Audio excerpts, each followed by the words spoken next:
আগে জানতাম, কালকে আমার একটু খেয়াল নাই যে বাচ্চা ওখানে পড়ে যাবে।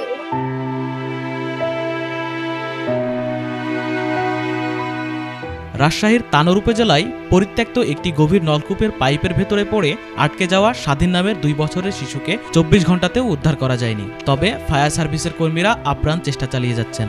আমরা ক্যামেরা দিয়ে কিন্তু আমরা ওর অবস্থাটা নিশ্চিত করেছি এবং একদম 35 ফিট পর্যন্ত আমাদের ওখানে ক্যামেরাটা গিয়েছে এবং আপনারা এটা দেখেছেন এবং এটা সারা বাংলাদেশ দেখেছে। বুধবার দুপুরে স্বাধীন নামের 2 বছরের এক শিশু উপজেলার পাচন্দর ইউনিয়নের কোয়েলহাট গ্রামে হঠাৎ করে 49 ফুট গভীর নলকূপে পড়ে যায়। খবর পেয়ে ফায়ার সার্ভিসের 3টি ইউনিট রাতভর চেষ্টা চালিয়ে যাচ্ছে।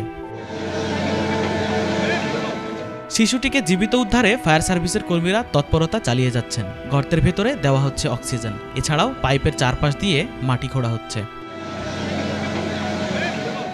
শিশু স্বাধীনের বাবার নাম রাকিব হোসেন। বাড়ির পাশে খেলতে খেলতে সে ওই পরিত্যক্ত ডিপ টিউবওয়েলের বোরিং পাইপের গর্তে পড়ে যায়। বিষয়টি টের পেয়ে স্থানীয়রা প্রথমে উদ্ধারের চেষ্টা করেন, পরে ফায়ার সার্ভিসে খবর দেন। জানা যায় গত বছর সেখানে ডিপ টিউবওয়েল বসানোর জন্য বোরিং করা হয়, তবে পানির লেয়ার না পাওয়ায় পাইপ তুলে নেওয়া হয়। রাজশাহী ফায়ার সার্ভিসের উপপরিচালক দিদারুল আলম জানান, আমরা এসে শিশুটির কান্না শুনতে পেয়েছি। রাজশাহী, চাঁপাইনবাবগঞ্জ ও তানোরের 3টি ইউনিট সর্বোচ্চ চেষ্টা করছে শিশুটিকে যাতে জীবিত উদ্ধার করা যায়। এজন্য বিশেষায়িত টিমও এসেছে। একটা সংবেদনশীল অপারেশন, খুবই স্পর্শকাতর। একটা বাচ্চা একটা 6 থেকে 8 ইঞ্চি একটা হোলের মধ্যে পড়ে গিয়েছে। তো এইটা আসলে তাকে তার সার্ভাইভেবিলিটি হিসাব করে তাকে ঠিক রেখে অপারেশনটা পরিচালনা করা অবশ্যই একটা সময় সাপেক্ষ বিষয়।